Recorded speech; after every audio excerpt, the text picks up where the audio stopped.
This edition of Green Rush Live is supported by Canna Business Resources, helping you grow with Canna Business funding. Check them out at cannabusinessresources.com.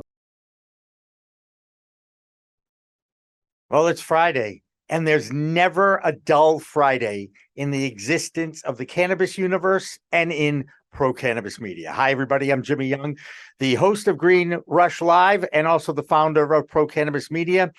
And we have a very interesting breaking news situation going on here in the cannabis business world. And every third Friday, we happen to have Morgan Fox from NORML joining us, and we have him again today. But I'm also going to be joined by my almost regular co-host, guest host, Josh Kincaid. Josh, how you doing today? Good, Jimmy. Thanks for having me on again. No.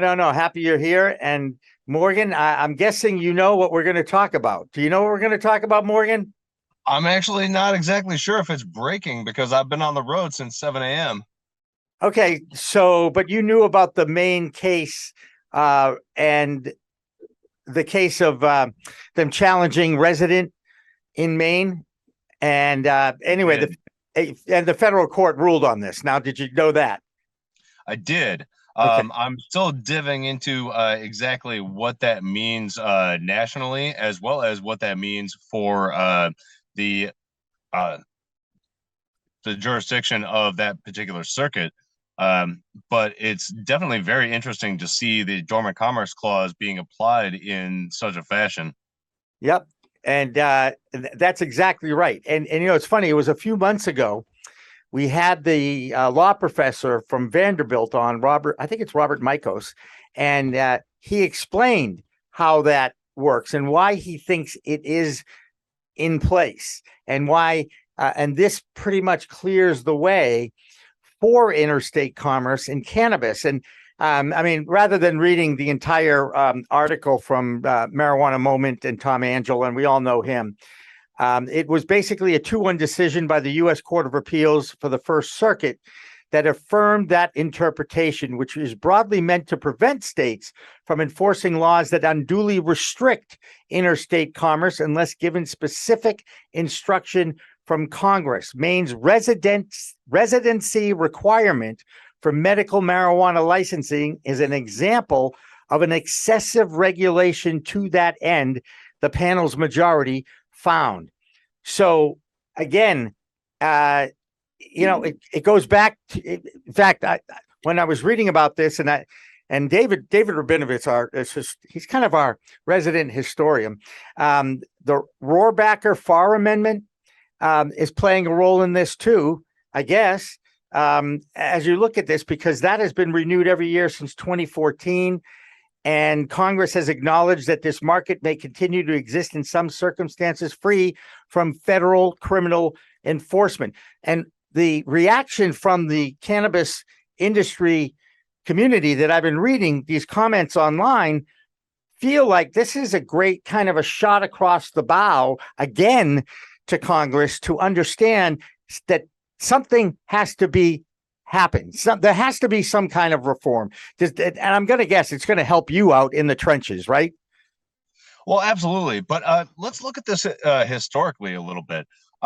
So you go back to 2005 with the Supreme Court case of Gonzalez v. Raich, where the federal government basically said that they can continue to prosecute people even if they're in compliance with state law, because even somebody having a small amount of plants in their house, or having a small collective of plants with other patients, is technically a way to will influence interstate commerce. And this goes all the way back to like an old case called Wickard v. Filburn.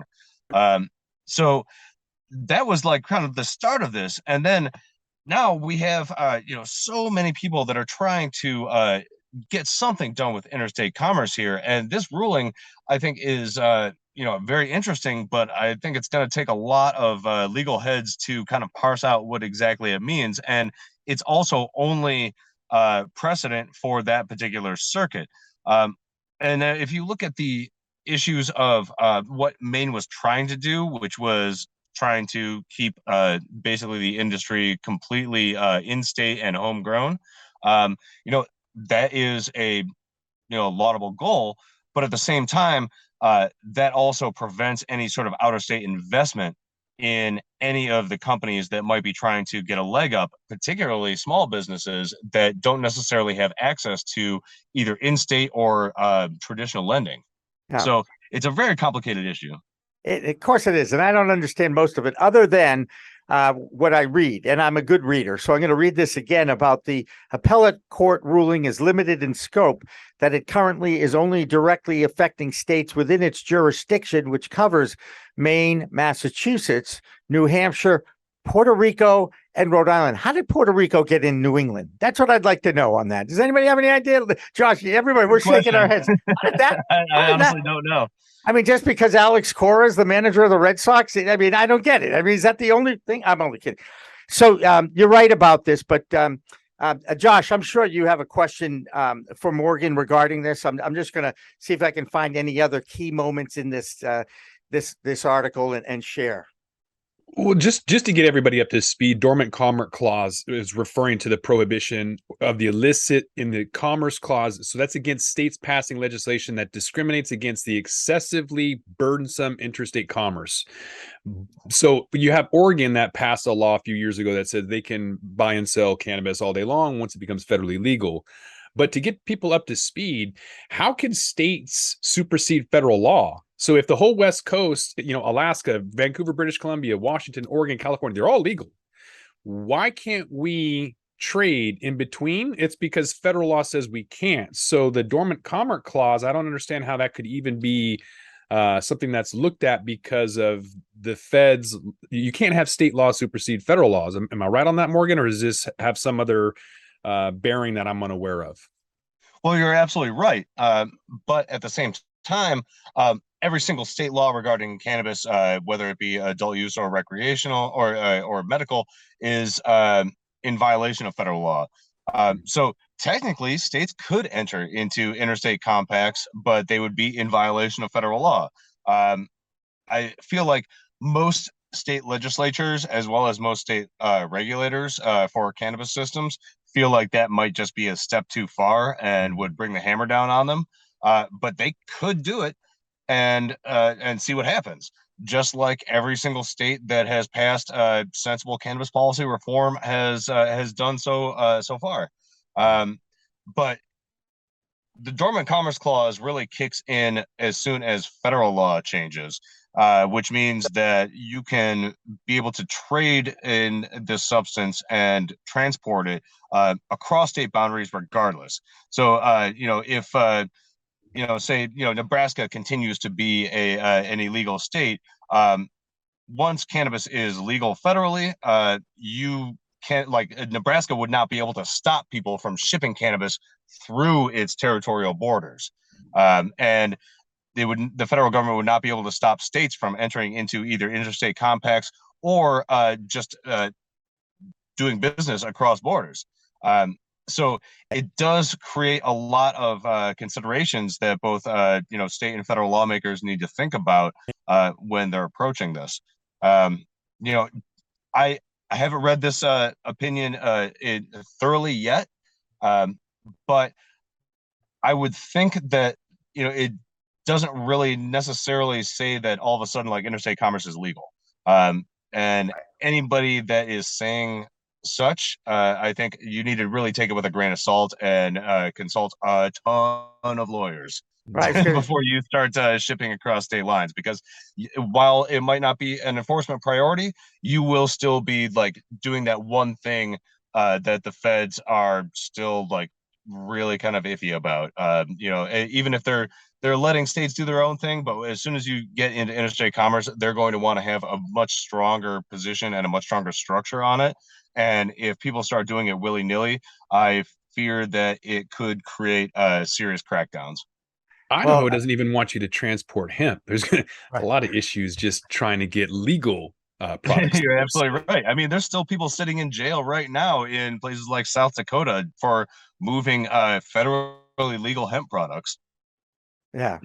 Again, there's a lot of issues that are out there, and But I want to continue with this because it says if Maine's residency requirement violates the Dormant Commerce Clause as an unconstitutionally protectionist policy, the same could theoretically be argued about state laws that prioritize licensing people who have been disproportionately harmed by the drug war.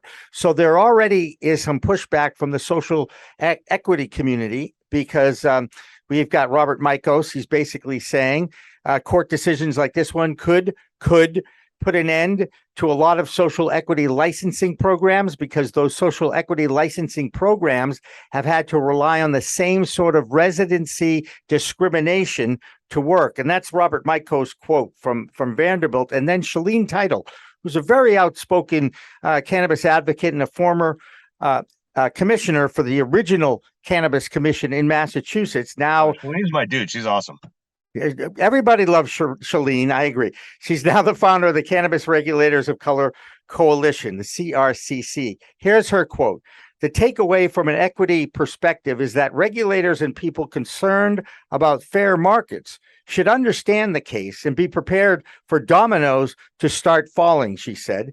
Being informed and prepared is still the best way to counteract legal confusion and chaos that bigger companies benefit from. You know, Morgan, again, there's definitely a little battle inside the cannabis industry between the multi-state operators and those craft cultivators, the smaller ones. What kind of effect is that going to have on putting pressure to get anything passed in front of our Senate in the next, I don't even know, make it a decade at this point, because it doesn't look like anything's going to happen anytime soon. I'm not even going to hazard a guess. But what I will say is that, one possible iteration of this ruling is that small businesses might be able to get additional funding from out of state in places where they were not allowed to do so. I mean, we all know, and, like groups like MCBA and others have all been just like harping on this, that, while we're getting very limited benefits and like emphasis on very limited from state level social equity programs, the best way to deal with these problems is to remove license caps. So I'm not sure if this particular ruling would necessarily have an impact on that. But all that being said, I think that we're really going to have to like dive into this, because I think that it could have, a lot of unforeseen consequences, both good and bad. I think that it kind of caught everybody a little bit off guard, and nobody is really sure exactly what this is going to mean. What I know for sure is that it's going to continue to be tied up in the courts, and this ruling is going to engender a whole lot more lawsuits for any sort of state protectionist structures. And unfortunately, most of the social equity programs that exist right now are based on limited license programs, which by their very nature are a little bit protectionist and might be thrown into a tumult because of this ruling. Right. But again, only within the jurisdiction of that particular circuit. So Andrew Klein, I think you probably recognize, I don't know if you recognize that name. I do, senior counsel at Perkins Cole. I respect Andrew quite a bit. I used to work with him at NCIA. So he says there may be other non-protectionist reasons that states choose to ban such commerce under the status quo of federal prohibition. His quote, "It could be protectionalist. It could also be that those state rules are in place because everyone, including state legislatures and state regulators, have been under the impression that the Controlled Substances Act prohibits interstate commerce. Therefore, they're trying to sort of walk a fine line between abiding by some portion of the federal law while allowing for state sales." Does that make sense to you? His quote about I mean, it's pretty pretty complicated, and I think that that's a definite good point. But when you come back to it, every single cannabis system violates the Controlled Substances Act. So it really comes down to a question of how far are people going to push it. Yeah, and it says Klein said this decision should send a clear message to Congress that without action on federal cannabis reform that thoughtfully accounts for the complications of interstate commerce between divergent state markets, the industry will continue to find itself grappling with issues like this dormant commerce clause case. And this is his quote again. This is Andrew. In some ways, this ruling is a shot across the bow for the industry. And in some ways, it's a shot across the bow for Congress. More importantly, because I think that Andrew is absolutely right. Right. You know, a system of laws where large and multi-million-dollar economic systems are technically illegal but are being tolerated, and the piecemeal system that we have is not sustainable.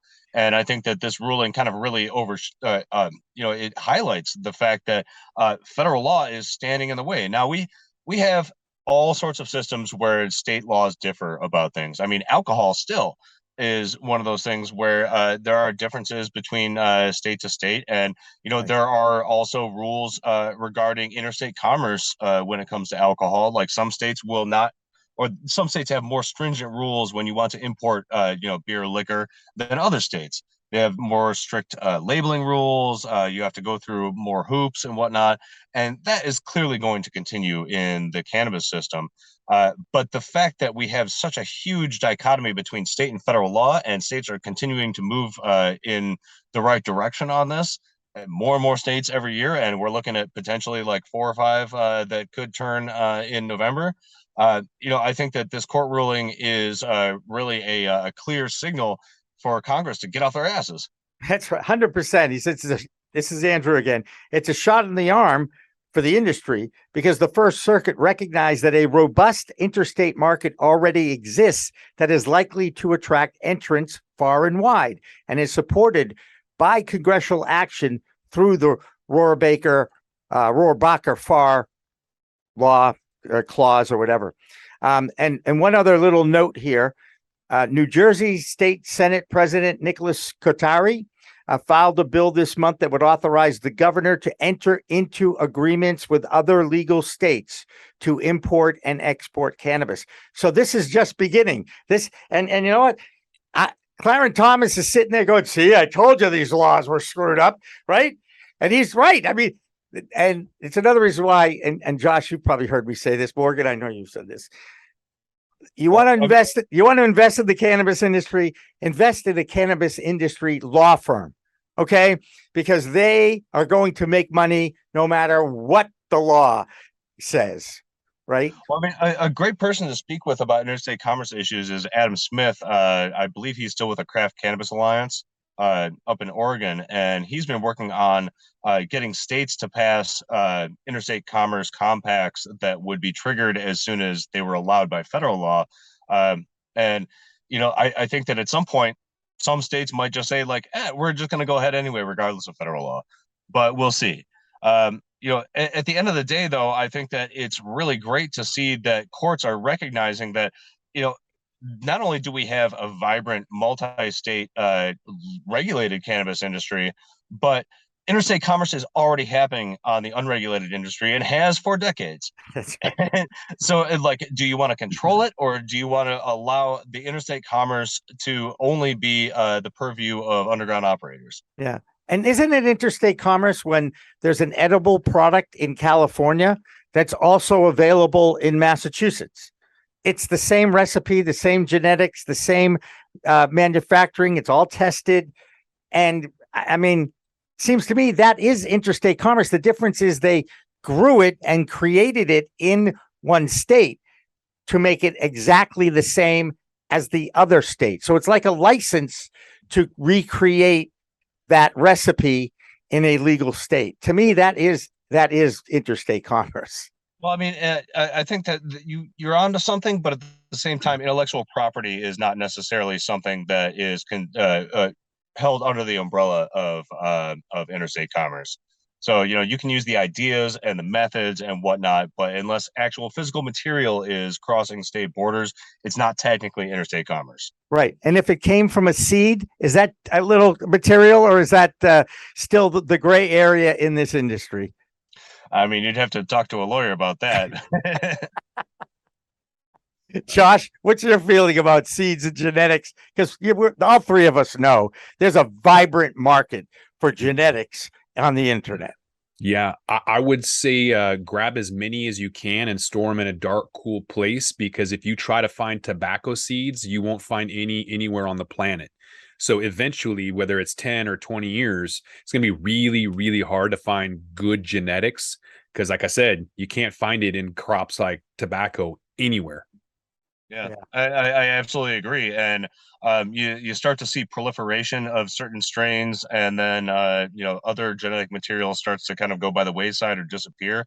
I mean, I'm a hobby grower, and I save every single piece of genetics that I possibly can, just because I don't know if it's going to be available in the future. Wow. Do you have Blue Dream circa 2008? Because that was a pretty phenomenal sativa with its euphoric, energetic, uplifting experience that's been bastardized since with just genetic mutations or whatever. But if anybody's got some Blue Dream from 10 years ago, hit me up. Me too. Right now, I'm rolling 2005 White Widow strain. Nice. And that was the It's first. very weak, which is right where my wheelhouse is. Blue Dream was the first strain that I bought legally when visiting California 6 years ago, 8 years ago, something like that. And I do remember it, and I do enjoy that strain as well. Hey, Morgan, I'd be remiss if I didn't ask you, what's the latest on that CAO bill? Is it, excuse me, I know it's not going to go anywhere fast, but Cory Booker made a few little noise this week when he said, again, he's more concerned about the expungement issue than the safe banking issue. Is that a sign of a rift between the senators who wrote this bill? Not really. Everybody knew that it was going to be pretty much like damn near impossible to get all the votes that you need in order to pass comprehensive cannabis policy reform that includes descheduling. But I think that CAOA, at least in terms of the banking language, does provide a blueprint for what the sponsors are looking for in terms of banking, at least, and also provides a ton of awesome language in terms of social justice and restorative justice. Right now, it's in recess, but there are conversations ongoing about exactly, what we would want added to safe banking, as well as what we would want attached to it, including both federal expungement measures, things like the HOPE Act, which would facilitate state expungement, which is, in my opinion, far more important, just because of the numbers. And then, things like veterans access and potentially, firearm protections for medical patients. I think that it's going to be very difficult to get anything across the board in the current Congress that actually provides federal funds to cannabis businesses through things like SBA. But it's definitely something that we're pushing for. And right now we're in a position where we can push for as much as we can possibly get and then draw it back and, have some tokens to trade. But the conversations are happening, which a couple of months ago they weren't, and or at least not to the level that they are at now. And I have a lot of optimism that we're going to get something that involves banking, protections for social equity businesses, as well as restorative justice measures across the finish line this year. It's going to be difficult, but I think it can happen. Wow, I love your optimism. It always makes me feel better after I talk with you, Morgan. I really do. I really appreciate it. And I look forward to it. Well, we just got to let people know to contact their lawmakers so that their lawmakers know that this is something that they actually care about. Yeah, and I'm actually seeing polls showing more and more states favorably basically supporting legalization or at least decriminalization of the plant. So the movement hasn't gone backwards at all. It's moving forward and it's gaining more and more momentum. And this particular ruling, again, I think will eventually put a little more pressure on our lawmakers to actually get off vacation and get back to work. You get it, right? I know you get it. I mean, I'm enjoying the break a little bit, but I get it. I know. I appreciate it. Look, and everybody deserves it. It's the summertime, and it's been one of the hottest summers on record. At least they do recognize that there actually is a concern about climate change now. That being said, it still was a 50-50 split with the vice president making that vote to get that climate change bill passed. And I'm very discouraged about our system right now, but I also know it's the best one in the world. I'll be patient and I'll make it. We'll get through it. In the meantime, we're way past 4:20. Morgan, thank you so much for joining us. I look forward to talking with you again next month, and bring that optimism with you. Will you please? I love that. absolutely. I mean, I've been doing this for a long time, and it's always like, one step forward, one step back, one step forward, one step back, but things are heading in the right direction. It's victory is on the horizon. When it's going to happen, who knows? But we can't let up. Right. Is that cannabis standard time? I think that's what it is. All right. Hey, Morgan, thank you. We're going to take our break. We're going to come back. We're going to continue this discussion with some of our regulars on this show and some people that haven't been on for a while. So don't go away. Green Rush Live continues after this.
Weed Talk and In the Weeds are two productions of Pro Cannabis Media supported by Revolutionary Clinics, one of the top medical cannabis dispensaries in the Massachusetts area, now with 3 locations in Greater Boston, 2 in Cambridge and 1 on Broadway in Somerville. Rev Clinics has a patient-first mission. They will customize your needs as a medical patient with the proper titration and combination of strains, flavors, and products. Rev Clinics, where the patient comes first.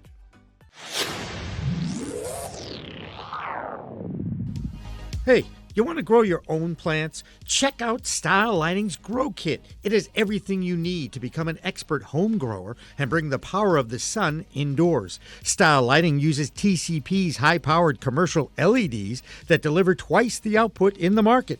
The Grow Kit has a grow bag, a timer, chains to hang the light, and of course the best in the business lighting system by TCP. Check out stylelighting.shop for more information.